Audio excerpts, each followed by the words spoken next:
le président de la commission politique, M. Daniel Turk.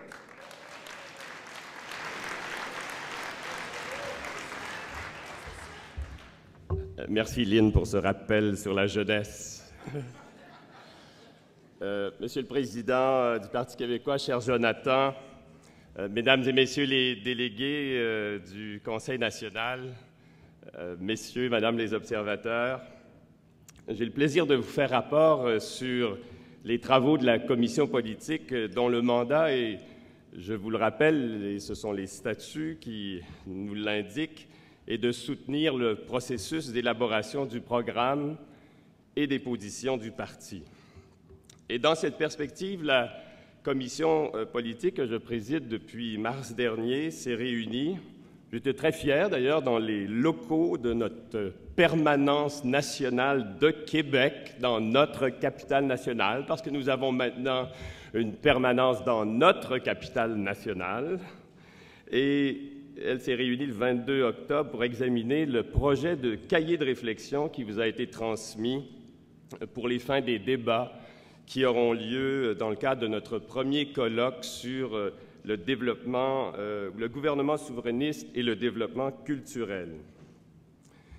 Rappelant que notre conférence nationale avait, le 6 juin dernier, adopté à l'unanimité, je vous le rappelle, le plan pour un Québec souverain proposé par notre chef Pauline Marois, les membres de la commission politique ont recommandé d'inscrire clairement nos débats d'aujourd'hui sur le développement culturel, mais aussi les débats qui auront lieu dans le cadre des deux autres colloques, celui que nous consacrerons au développement économique et aux politiques sociales, dans le cadre de ce plan pour un Québec souverain. Cette recommandation, je suis heureux de vous le dire aujourd'hui, a été suivie par le Conseil exécutif national. Et le cahier de réflexion que vous avez entre les mains identifie, comme vous l'aurez constaté, des pistes d'action d'un gouvernement du Parti québécois ayant l'intention de se comporter et d'agir entre la prise du pouvoir et l'accession du Québec à la souveraineté en véritable gouvernement souverainiste. Je vous rappelle d'ailleurs que ce comportement, il vaut la peine de le répéter, se traduira par l'adoption d'une Constitution québécoise et l'institution d'une citoyenneté québécoise, mais aussi, comme le décrit le plan pour un Québec souverain, par des gestes visant à freiner, à combattre les ingérences du gouvernement fédéral, à assumer toutes les compétences que détient le Québec, à occuper tout l'espace dans les compétences partagées et à acquérir de nouveaux pouvoirs. Nous amorçons donc aujourd'hui ensemble notre réflexion sur les gestes que posera un futur gouvernement du Parti québécois en choisissant comme premier thème le développement culturel. Éminemment lié à la question de l'identité que la chef du Parti québécois a défendue avec ardeur en déposant, vous vous le rappelez, en 2007 à l'Assemblée nationale, une loi sur l'identité québécoise. Ce choix de ce thème permet de poursuivre, et c'est bon de s'inscrire dans l'histoire de notre parti et des gouvernements du Parti québécois, de poursuivre la réflexion que Camille Lorrain avait lui-même entrepris en 1978 en préparant un livre blanc sur la politique québécoise de développement culturel qui rappelait d'ailleurs, et je le cite, l'importance de la culture comme point de départ.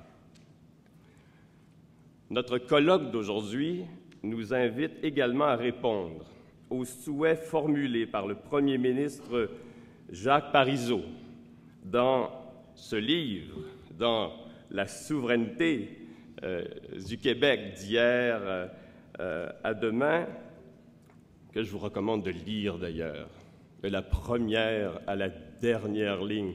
Quels sont ceux qui l'ont déjà fait? Alors, il y a du travail à faire parce que ce livre vaut la peine d'être lu. Et je cite M. Parizeau dans ce livre. Il nous invite à prendre à bras le corps la question identitaire à partir de quelques idées claires. Et d'ailleurs, notre ancien chef énonce quelques idées claires qui pourraient nous inspirer dans nos débats des prochaines heures. Je vous en cite quelques-unes. Le français est la langue officielle et la langue d'usage général. Il faut fournir aux immigrants une aide bien organisée pour apprendre le français, mais aussi pour apprendre le français, mais aussi pour assurer une initiation à la culture et à l'histoire du Québec. L'enseignement, je le cite toujours, de l'histoire est capital. Et comme le rappelait le président de la Commission nationale des jeunes, je le cite encore, le creuset de la nation, c'est l'école. Et M. Parizeau termine ce petit chapitre sur les idées claires, et je le cite à nouveau, « Il faut rompre le cercle vicieux en essayant de s'entendre sur l'orientation à donner à cette société démocratique et solidaire, française en Amérique du Nord, et d'une culture originale et universelle à la fois. » J'espère donc que des idées claires émergeront de nos réflexions des prochains jours sur ces thèmes, ainsi que sur le thème de la laïcité et l'idée de doter le Québec d'une charte de la laïcité. Nos délibérations produiront, je l'espère, aussi des consensus sur les gestes à poser comme gouvernement souverainiste en matière de culture et de communication, sur les gestes à poser, sur le renforcement de la langue française au Québec et à Montréal, sur l'accueil, l'intégration des personnes immigrantes et sur l'enseignement de l'histoire nationale, l'éducation à la culture et l'apprentissage des langues.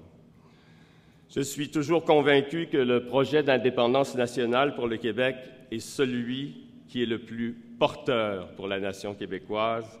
Le Parti québécois, notre parti, doit démontrer qu'il peut contribuer, par ses idées claires, à unir la voix de ceux et celles qui ont toujours la conviction, comme vous et moi, que le Québec mérite un pays.